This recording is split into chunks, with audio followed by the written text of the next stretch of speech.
Hi guys, welcome back to Grandad's Kitchen and a lovely Friday evening. Now I understand that for some of you my octopus was a little bit too exotic. You don't want to go that far, and listen, I understand. So we're going back to basics. Today we've got fish and chips. So we're going to start with a batter, and we're going to do a lovely beer batter, and for this you need 50 grams of plain flour, 50 grams of corn flour, and a teaspoon of baking powder in the big bowl.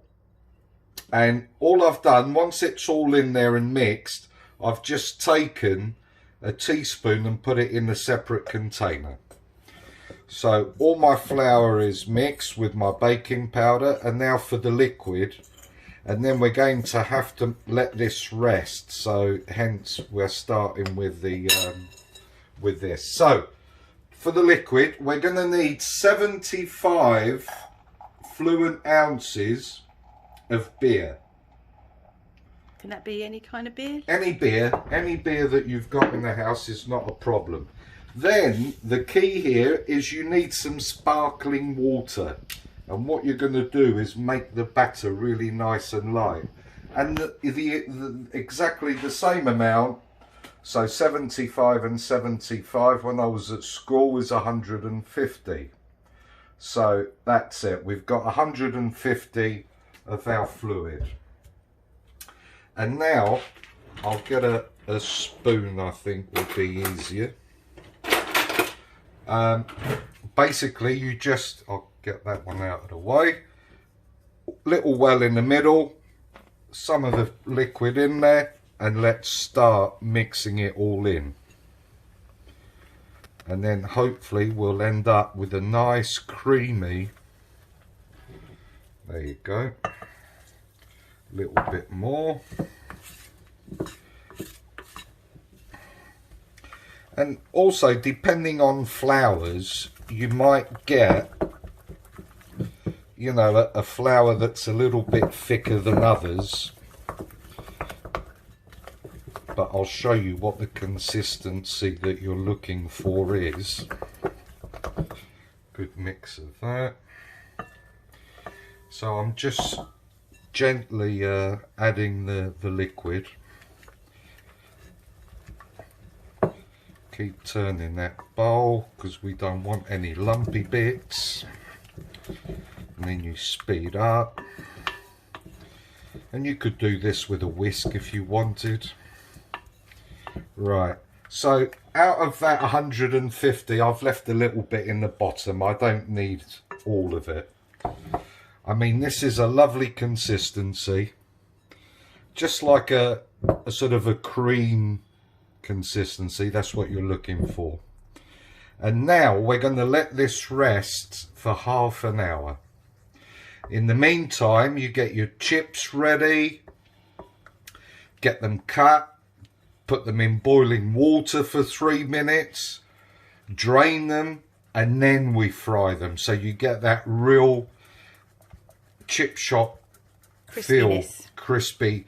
Well, we call them armadillo chips because they will be soft on the inside and crunchy on the outside. That's what we're looking for. So for your chips, literally what you want is nice thick slices. And then what I tend to do on some of them, I go nice and thick. On others, I cut them across so that you get that real chip shop feel, that they're not all equal. And on others I'll cut them a little bit thinner, and that way you get, as I said, you get a really nice mix. Do that whatever the amount that you think is appropriate for your meal. Boiling water, bring it to the boil and boil it for 3 minutes. As soon as the 3 minutes come up, drain, and then we'll take it from there to get fried. Right guys, so my chips have been boiling for 3 minutes, and now I've just drained them, so they're ready for the fryer. My fryer is outside. We've got a little outside kitchen. I don't like the smell in the house, so I'm going to take them away quickly and get them going. But I'll just show you what we're using. I'm using a cod loin.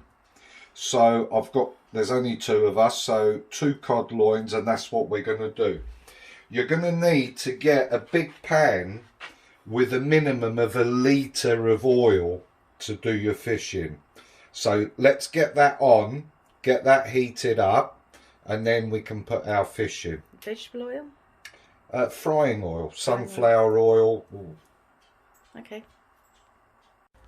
Right, okay, so our oil should be up to temperature. A good way of testing it is get your batter and just pour a little bit in, and you'll see it will come straight up.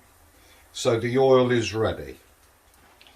So if I get rid of this spoon, so literally you get your fish, and what I've done, I've put a bit of salt on mine, so it's ready. Remember that little bit of flour that we put aside? Just roll your fish in it.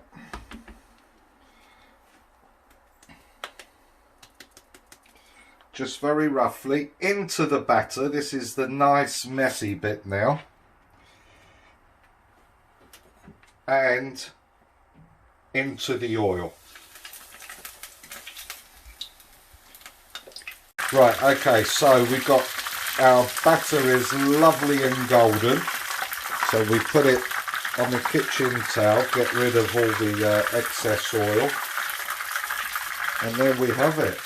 So we just go and get our chips, and we're ready to plate up. And you even have, for the older generation, some fish and chip shop scraps. I remember the day. And there we have it. Fish and chips with a little bit of homemade tartar sauce.